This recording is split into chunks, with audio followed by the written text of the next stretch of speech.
नमस्कार, मैं हिमांशु मिश्रा और आप देख रहे हैं द इनसाइड स्टोरी। तो आज बात करेंगे रॉबर्ट वाड्रा की और अमेठी की लोकसभा सीट की। जी हां, क्या इस बार रॉबर्ट वाड्रा अमेठी से लोकसभा चुनाव लड़ने जा रहे हैं? यह एक बड़ा सवाल है और इसका जवाब खुद रॉबर्ट वाड्रा ने दिया है। क्या जवाब दिया है, पहले वो सुन लीजिए। यहाँ तक कि वो मेरे से भी प्रेरणा करते हैं और आशा करते हैं कि मैं वहाँ अपना पहला कदम अगर राजनीति में रखता हूँ और सांसद बनने की सोचता हूँ तो मैं अमेठी को ही रिप्रेजेंट करूँ, क्योंकि मैंने 99 से अपनी जो प्रचार प्रियंका के साथ शुरू किया वो अमेठी में ही था। तो रॉबर्ट वाड्रा कह रहे हैं कि जनता चाहती है, जो अमेठी की जनता है वो ये चाहती है कि रॉबर्ट वाड्रा वहां का प्रतिनिधित्व करें। लेकिन क्या कांग्रेस पार्टी चाहती है? क्या कांग्रेस का जो आला कमान है वो ये चाहता है? बड़ा सवाल है। और स्मृति ईरानी के खिलाफ पिछली बार राहुल गांधी हार गए थे, तो क्या रॉबर्ट वाड्रा जीत पाएंगे? बड़ा सवाल है ये भी। इसको लेकर आज चर्चा करेंगे। डॉक्टर संजीव त्रिवेदी जी हमारे साथ हैं। संजीव जी, अचानक से ये चर्चा क्यों पैदा हो गई कि रॉबर्ट वाड्रा अमेठी से चुनाव लड़ने जा रहे हैं? और अब तो बाइट भी आ गई है, उनका बयान भी आ गया है कि जनता चाह रही है। कांग्रेस आलाकमान राहुल गांधी, सोनिया गांधी या फिर इवन प्रियंका गांधी भी क्या ये चाहती हैं? देखिए, जब साल 2019 के चुनाव घोषित हुए थे तो कांग्रेस की जो पहली सूची आई थी उसमें 39 नाम थे और पहली ही सूची में अमेठी और रायबरेली के उम्मीदवारों की घोषणा हो गई थी। राहुल गांधी अमेठी से, रायबरेली से सोनिया गांधी। आज 12 या 13 सूचियां आ गई हैं कांग्रेस पार्टी की और आज तक अमेठी और रायबरेली पर नाम सामने नहीं आया है। इसका अर्थ बड़ा स्पष्ट है और वो ये है कि अमेठी और रायबरेली को लेकर के गहन सोच की मुद्रा में कांग्रेस नेतृत्व है। पहली ही सूची में राहुल गांधी का नाम है, जैसे कि पिछली दफा था, लेकिन अमेठी से नहीं, वायनाड से, जहां उन्होंने पर्चा दाखिल कर दिया। कल उन्होंने पर्चा दाखिल कर दिया। आज उनके विरोधी भारतीय जनता पार्टी के जो हैं उन्होंने दाखिल किया। उनके दूसरी विरोधी एनी राजा ने कल ही, जिस दिन राहुल गांधी ने दायर किया उसी दिन उन्होंने भी अपना पर्चा दाखिल कर दिया। त्रिकोणीय संघर्ष है। भारतीय जनता पार्टी के उम्मीदवार के लिए स्मृति ईरानी पहुंच गई वायनाड, ये जताने के लिए कि वो राहुल गांधी का पीछा नहीं छोड़ने वाली हैं, चाहे वो अमेठी हो चाहे वो वायनाड हो।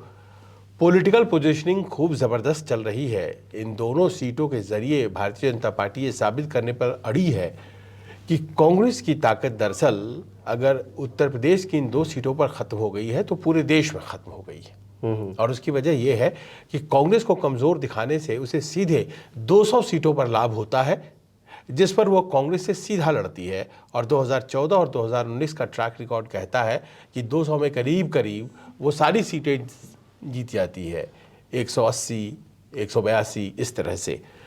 लिहाजा अमेठी और रायबरेली के जरिए दरअसल कांग्रेस को घेर लेने के लिए जो रणनीति बनी है, भारतीय जनता पार्टी उसे अपने तरीके से आंक रही है।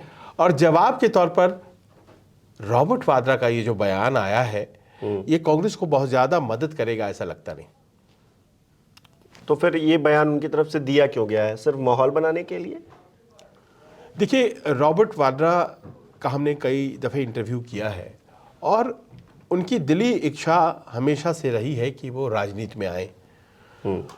मैंने उनका पहला इंटरव्यू तब किया था जब रॉबर्ट वाड्रा तो छोड़िए, प्रियंका गांधी भी राजनीति में नहीं थी, सक्रिय राजनीति में नहीं थी, और वो पर्दे के पीछे से राहुल गांधी और सोनिया गांधी के लिए काम किया करती थी। तो उस वक्त, आज से करीब 1 दशक पहले की बात आपको बता रहा हूँ, तो उस वक्त उन्होंने कहा कि प्रियंका गांधी का समय आएगा। अपनी बात नहीं कहते थे वो, और वो हमेशा ये बात कहते थे कि प्रियंका के लिए समय आएगा, फिलहाल राहुल का वक्त है। ये लाइनें उन्होंने कहीं। प्रियंका गांधी आ गई राजनीति में, अब वो सक्रिय हैं, कांग्रेस महासचिव हैं वो। अब उन्हें ये लग रहा है कि हमारे नाम पे 2014 का चुनाव जीता गया। 2G 3G ये सब बातें जो कही जाती थी उसमें एक दामाद जी भी कहा जाता था। और 10 साल बीत गए। 10 साल बीतने के बाद भी किसी केस में रॉबर्ट वाड्रा का नाम स्थापित नहीं हो पाया, उनको जेल भेजने की कोई तथ्य मजबूत सामने आए हों वो भी नहीं हो सका, कहीं उनके नाम पर कोई घपलेबाजी किसी अदालत में साबित हो गई, कुछ इस तरह का वाक़या सामने नहीं आया। छोटी मोटी जगहों पर हुआ होगा, बहुत ज़्यादा तफसील जानकारी हम लोगों के पास नहीं है, लेकिन ऐसी कोई बात जिसमें जेल चले जाएं रॉबर्ट वाड्रा, जिसकी बातें करती थी स्मृति ईरानी और भारतीय जनता पार्टी किया करती थी, ऐसा तो कुछ सामने नहीं आया। तो इधर हाल के दिनों में वो ये बार बार कह रहे हैं कि मुझे एक मौका चाहिए, मुझे ये सारी बातें याद दिलानी है। और देखिए, सरकार 10 साल पूरा कर चुकी, राज्यों में भी भारतीय जनता पार्टी की सरकार रही है, क्योंकि सारे कारनामे जो उनके नाम पर थे वो या तो हरियाणा में थे, फरीदाबाद, गुड़गांव, या फिर वो राजस्थान में थे। इन दोनों जगहों पर भारतीय जनता पार्टी की सरकारें थीं। तो अगर अदालतों में मामला केवल चलता रह गया, कुछ सामने नहीं आया, तो आज रॉबर्ट वाड्रा ये सोच रहे हैं कि मैं एक तरह से अपने आप को साफ क्यों ना समझूं और मैं खुद जाकर के इसे चुनावी तौर पर क्यों ना उठाऊं, और शायद इसी मौके के इंतज़ार में हैं। और जो कन्फ्यूजन हो रही है गांधी परिवार में अमेठी रायबरेली को लेकर के, उसी के बाद ये बात सामने आई है। देखिए, पहले नाम अगर आ गया होता तब तो कहीं कोई सवाल नहीं उठता है, लेकिन ये नाम अब इसलिए आ रहा है सामने क्योंकि अमेठी रायबरेली को लेकर के बहुत स्पष्ट क्लैरिटी अभी तक राहुल या प्रियंका गांधी के दिमाग में नहीं है। अमेठी को लेकर नहीं है, रायबरेली को लेकर है क्या? रायबरेली से जहां तक हमारी जानकारी है, प्रियंका अंततः लड़ेंगी चुनाव। बहुत से राजनीतिक दलों के नेताओं ने, खासतौर पर जो इंडिया अलायंस के नेता हैं, उन लोगों ने कहा है प्रियंका गांधी से कि ऐसा शायद ही कोई साल, कोई चुनाव रहा है लोकसभा का जब रायबरेली से आपके परिवार से कोई व्यक्ति चुनाव न लड़ा हो।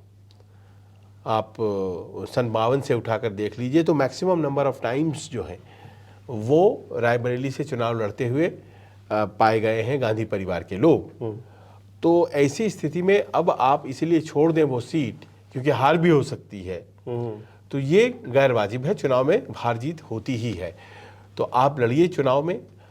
समाजवादी पार्टी ने वो सीटें भी छोड़ी हैं और अभी तक उन सीटों पर कोई घोषणा भी नहीं हुई है। सोनिया गांधी राज्यसभा चली गई हैं, राज्यसभा में आज उन्होंने शपथ भी ले लिया है, और ऐसे में जबकि वो हमेशा सीट जो रही है वो गांधी परिवार के पास रही है, कोई वजह नहीं है कि प्रियंका गांधी वहाँ से चुनाव न लड़े। हालांकि बीच में ये खबरें आती हैं कि वो चुनाव नहीं लड़ेंगी, लेकिन जो वहाँ के लोग हैं, जो अंदर खाने तैयारियों में लग गए हैं, उन्हें लगता है कि कुछ और गुणागणित बैठाएं समीकरणों का और प्रियंका गांधी चुनाव लड़ने आए। प्रियंका गांधी पहली दफ़ा चुनाव लड़ेंगी और सब लोग पहली दफ़ा में सेफ सीट खोजते हैं, कोई आसान सी सीट मिले जिसे जीत करके पहुंच जाए, और सेफ सीट तो कतई नहीं है प्रियंका गांधी या गांधी परिवार के किसी भी सदस्य के लिए रायबरेली। रायबरेली में बड़ी संख्या में ब्राह्मण ठाकुर हैं जो आज की तारीख में भारतीय जनता पार्टी के साथ हैं। तो ये वोट बैंक सीधे तौर पर जाया करता था कांग्रेस को। दोनों जगहों पर अमेठी और रायबरेली में मुस्लिम तादाद जो है उसका वोट जाया करता था कांग्रेस को, जो अब भी जाएगा, लेकिन सवर्णों का वोट भी जाया करता था, वो चला गया है भारतीय जनता पार्टी को, और यही उनके लिए ज़रा डर है। बसपा और सपा अपने उम्मीदवार खड़े कर देते थे तो बड़ी मुश्किल हो जाती। तो सपा तो इस बार गठबंधन सहयोगी है। बसपा ने अगर मान लीजिए कि कोई ऐसा उम्मीदवार खड़ा किया जो तकनीकी तौर पर बहुत नुकसान नहीं पहुंचाता है, तो प्रियंका गांधी इस संदर्भ में सोच सकती हैं, और पूरी तरह से वो नहीं लड़ेंगी आज की तारीख में ऐसा नहीं कहा जा सकता। क्योंकि हम लोग अमेठी की बात कर रहे हैं तो राहुल गांधी की बात होना ज़रूरी है। वायनाड से उन्होंने अपना पर्चा दाखिल कर दिया, आपने बताया ही। क्या वो अगर जीजा जी नहीं आएंगे तो फिर क्या? नहीं, जीजा जी तभी आएंगे जब राहुल गांधी नहीं आएंगे। नहीं, अगर जीजा जी नहीं आते, हाँ अच्छा ठीक है, चलिए आप उसको उस तरह से अगर देख रहे हैं तो राहुल गांधी अगर आ जाते हैं और ये आप आएंगे, क्या हो, क्योंकि पिछली बार भी 2 सीटों से उन्होंने इलेक्शन लड़ा था, उसकी कितनी संभावना है? पिछली बार एक रणनीतिक मिस्टेक ये हुआ था कि अगर उन्हें 2 सीट से लड़नी थी तो पहले वायनाड आना चाहिए था और फिर अमेठी पर पर्चा दाखिल किया जाना चाहिए था। ऐसा क्यों? इसी दफा हुआ क्या कि उन्होंने अमेठी पहले पर्चा दाखिल कर दिया, पहली ही लिस्ट में नाम आ गया, और फिर कुछ सर्वे वगैरह हुए, पता चला कि चुनाव में हार भी हो सकती है। 2014 में ही अमेठी से लड़ गई थी स्मृति ईरानी, और उन्होंने जीत के मार्जिन को 1.25 लाख का कर दिया था। तो इस बार कहीं बात हाथ से ना निकल जाए, ये फीलिंग आने लगी जब पहली ही लिस्ट में नाम आ गया राहुल गांधी और सोनिया गांधी का। स्मृति ईरानी वहाँ जमी हुई थी, और एक अनट्राइड या अनटेस्टेड नेता को हमेशा लोग मदद देते हैं। तो 2019 में और 2014 में फ़र्क ये था कि वहाँ भारतीय जनता पार्टी की सरकार बन चुकी थी। बहुत से ऐसे कद्दावर नेता जो अमेठी में थे वो बीजेपी के साथ हो लिए थे। तो राहुल गांधी की टीम ने सोचा कि एक सेफ सीट खोज लेते हैं। जिस दिन उन्होंने पर्चा दाखिल किया और तय किया कि हम जाएंगे वायनाड, उसी दिन अमेठी में उनके 1 लाख वोट घट गए। लोगों के दिमाग में ये बात आ गई कि अरे ये तो छोड़ के हमें जाने वाले हैं। तो ये तो अभी भी सोचेंगे, अभी भी।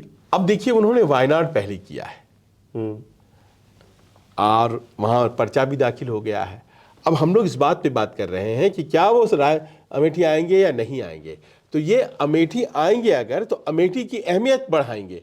अच्छा, मेरे लिए अमेठी बहुत अहम है, इसीलिए मैं वापस आना चाहता हूं, मुझे यहां से जिताओ, मैं यहीं रहना चाहता हूं, ये संदेश देंगे अगर वो वायनाड के बाद अमेठी आते हैं। तो अगर अमेठी फाइल करके नॉमिनेशन वायनाड जाते तो ये बहुत लॉजिकल नहीं है उनके लिए, और पिछली दफा इसी चक्कर में वो चुनाव हार गए, बहुत से लोग कहते हैं।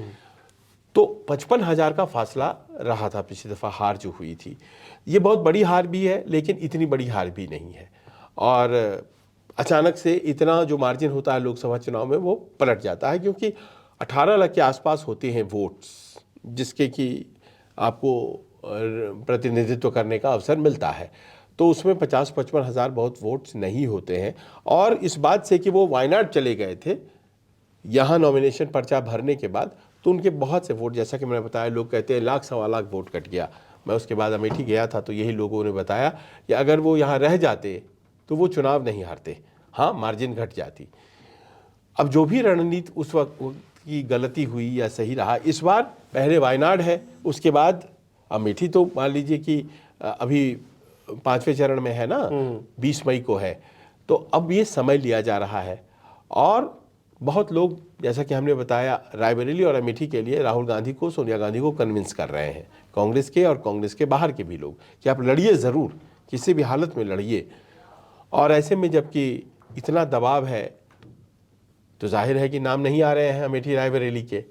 अगर अंततोगत्वा राहुल गांधी नहीं ही मानते हैं और कहते हैं कि मुझे देश में घूमना है, तो मैं कितना अमेठी रह पाऊंगा, कितना वायनाड रह पाऊंगा, तो उस दशा में रॉबर्ट वाड्रा आ सकते हैं, just to make a point. क्योंकि रॉबर्ट वाड्रा लड़ना चाहते हैं मुरादाबाद से, जहाँ के वो हैं। असली बात यह है कि उनके मन में इच्छा है कि वो मुरादाबाद से लड़े। और इस बार आपने देखा होगा, मुरादाबाद की जो सीट थी उसको लेकर के समाजवादी पार्टी में ठनी थी कांग्रेस के साथ। मुरादाबाद की सीट कांग्रेस चाहती है। प्रियंका गांधी के लिए वो ससुराल है, रॉबर्ट वाड्रा का घर है। और आपने देखा कि जो सिटिंग एमपी था उसकी टिकट कट गई, समाजवादी पार्टी से एसटी हसन, उनकी टिकट कट गई। कोई वजह नहीं थी टिकट काटने की। एक नए उम्मीदवार को उतारा है अखिलेश यादव ने, क्योंकि कहीं ना कहीं मुरादाबाद को लेकर के पॉजिटिव है गांधी परिवार, और उन्हें ये लगता है कि एक अच्छी सी सीट है जिसको अगर अपना लिया गया तो कभी यहाँ से चुनावी हार नहीं होगी, क्योंकि 40-45% मुस्लिम्स हैं। ऐसा वहाँ पर एक भाव है कि अगर इतने मुस्लिम्स हैं तो फिर प्रियंका गांधी और गांधी परिवार का अपना वोट जो है वो भी मिलकर के एक विनिंग कॉम्बिनेशन बना सकता है। लेकिन मुरादाबाद हाथ नहीं आई। अब उनके पास यही एक ऑप्शन है कि वो अमेठी से अपनी दावेदारी ठोकें। तो वो इस कोशिश में है कि अगर मान लीजिए कि कोई नहीं लड़ना चाहता है तो गांधी परिवार में ही वो सीट रहे, बहुत से लोग चाहते हैं, तो रॉबर्ट वाड्रा ही लड़ लें। रॉबर्ट वाड्रा को कम से कम इतना मौका तो मिलेगा कि सवाल पूछ पाएंगे कि भाई मुझे जिन मामलों में फंसाया गया था और चुनाव जीत लिया गया था, बताइए वो मामले कहाँ हैं, कहाँ कहाँ मैं दोषी हूँ। क्योंकि ये अपनी बातों में वो कहते रहते हैं कि सुनियोजित था, षड्यंत्र के तहत था, तो उन्हें एक बड़ा प्लेटफॉर्म कहने के लिए मिलेगा। वो टक्कर दे पाएंगे स्मृति ईरानी को, इस बात में मुझे थोड़ा सा शक है। राहुल गांधी लड़े या फिर उनके जीजा लड़े, जीत कितनी ज़रूरी है अमेठी की, और अमेठी की हार इस बार, क्योंकि ये दूसरी बार है, एक बार हो सकता है चलिए आप कोई दूसरा कैंडिडेट जीत गया, आपका गढ़ था, लेकिन इस बार अगर हार होती है, कोई भी कैंडिडेट उतरे, तो क्या संदेश जाएगा, उसका क्या इम्पैक्ट पड़ेगा? देखिए, पॉलिटिक्स में आप एक या दो हार से ना तय मत करिए। बहुत से लोग हैं जो, अटल जी हार गए, कई दफे चुनाव हारे अटल जी, और अटल जी जैसा नेता नहीं हुआ लोग कहते हैं। वो तो शुरुआती दौर में हारे। हाँ, नहीं, बाद में अब देखिए 84 के इलेक्शंस वो हार गए थे, 84 के इलेक्शंस वो बुरी तरह हार गए। 2 सीटें जीत पाई बीजेपी, वो पता नहीं कौन कौन से लोग थे, उनका नाम भी बहुत लोगों को याद नहीं है, पर जो मुख्य नेता थे अटल आडवाणी, सब अपना अपना चुनाव हार गए थे। वो बार बार सीटें बदलते थे, कभी बलरामपुर से, कभी लखनऊ से, गुना से, माधवराव सिंधिया ने भी उनको एक बार हराया था। तो इस तरह से हारना जो है इलेक्शन के अंदर कोई ऐसा कोई महापाप नहीं है।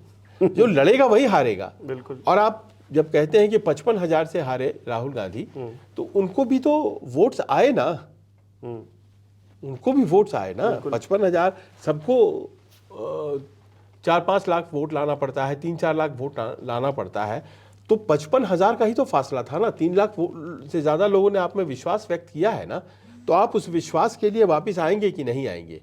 तो इसीलिए हार से कहीं किसी की वजूद या कोई शख्सियत खत्म नहीं होती है। हमने बहुत से ऐसे नेता देखे हैं जिनके बारे में लिख दिया जाता है कि भाई अब इनकी शोक संदेश लिख दो, ये ख़त्म हो गए। वापस से वो आते हैं और वो इतने बड़े नेता हो जाते हैं जिसकी कल्पना नहीं कर सकते हैं। हालिया उदाहरण लीजिए, लालू यादव के बारे में लगा करता था कि अब तो इनकी पारी समाप्ति हो गई, बीमार हैं, व्हील चेयर पर दिख रहे हैं, किडनी बेटी दे रही हैं। अचानक से वो इतने आपको सरप्राइज पे सरप्राइज दिए जा रहे हैं, बिहार की राजनीति पे ऐसे सक्रिय हो गए हैं और टक्कर पे टक्कर, तो किसी को ख़त्म नहीं मानना है। और इसी भय पर अगर मान लीजिए कि विजय पा लेते हैं तो राहुल गांधी लड़ेंगे चुनाव। हारना कोई ऐसी बड़ी बात तो है नहीं, उनकी सदस्यता जा तो चुकी थी, फिर वो जीत करके आ गए, वापिस आ गए, सदन में बैठे हुए हैं। और प्रियंका गांधी इस बात से डर रही हैं कि पहला ही चुनाव हार जाऊंगी तो क्या होगा। कोई भी चुनाव हारा जा सकता है, पहला, दूसरा या 5वां, लेकिन लड़ना नहीं है, क्योंकि ये 5 साल का महाकुंभ है। या इस बात से अगर आप चुनाव नहीं लड़ेंगे कि कहीं हार गए अपने डेब्यू इलेक्शन में ही, तो बड़ा मुश्किल हो जाएगा। मैं देख रहा था बिहार में कोई कैंडिडेट हैं, वो 25 साल की उम्र की हैं, 25 साल कुछ महीने, वो अभी ही प्लंज मार रही हैं। और स्वागत है इस तरह के प्रयासों का, जिसमें कि वो कॉलेज से निकल करके अपने आप को उसके लायक पा रही हैं। टिकट कैसे नहीं मिला, कैसे मिला, उस पर बहस कर सकते हैं हम लोग, लेकिन वो अपने आप को उपयुक्त मानती हैं कि मैं 25 साल कुछ महीने की हूँ, मैं लड़ सकती हूँ। नहीं, वो तो संविधान जब कह रहा है, वो क्राइटेरिया है आपका 25 साल। हाँ, तो टिकट पाने के लिए कोई बूढ़ा होना जरूरी नहीं है। और प्रियंका गांधी यहाँ 50 पार कर गई हैं और वो चुनाव नहीं लड़ी हैं अभी तक। अब तक तो उन्हें 5 लड़ तो कितना है। अब देखिए, आप उन्हीं के भाई हैं, मात्र 2 साल बड़े हैं उनसे। राहुल गांधी 2004 जीते, 9 जीते, 14 जीते, 19 में हारे और जीते, तो उनके पास अच्छा खासा पॉलिटिकल अनुभव हो गया है। तो प्रियंका गांधी किस बात का इंतजार कर रही हैं कि रायबरेली में टिकटों की घोषणा नहीं हो रही है। और ये मैं जो घूम रहा हूं और विपक्ष के बाकी नेताओं से मुलाकात हो रही है, तो वो ये कह रहे हैं, वो नहीं मानते हैं कि रॉबर्ट वाड्रा को लड़ना चाहिए अमेठी से। वो मानते हैं कि प्रियंका गांधी को किसी भी परिस्थिति में लड़ना चाहिए। बहुत माकूल नहीं है वहां पर अभी हिसाब किताब जो है, पर कभी कभी जनता पर भी कुछ छोड़ा जाता है। और ऐसे में मानकर चला जा सकता है कि रॉबर्ट वाड्रा अगर लड़ते हैं तो उन्हें मौका मिलेगा, अगर प्रियंका और राहुल गांधी लड़ते हैं तो कांग्रेस को मौका मिलेगा। चलिए देखिए कि अमेठी और रायबरेली में क्या परिदृश्य बनता है, क्योंकि अभी तक ऐलान नहीं हुआ है और अब सुगबुगाहट होने लगी है। जिस तरह से रॉबर्ट वाड्रा का बयान सामने आया, हमने आपको सुनाया भी, वो कह रहे हैं कि जनता ये चाहती है, लेकिन सवाल यही है कि राहुल गांधी क्या चाहते हैं, सोनिया गांधी क्या चाहती हैं, खुद प्रियंका गांधी क्या चाहती हैं कि उनके पति और वो खुद 2 जो अहम सीटें हैं उन पर चुनाव लड़ें। आपको क्या लगता है, दर्शकों को क्या लगता है, हमें कमेंट करके बताइए। बहुत बहुत शुक्रिया।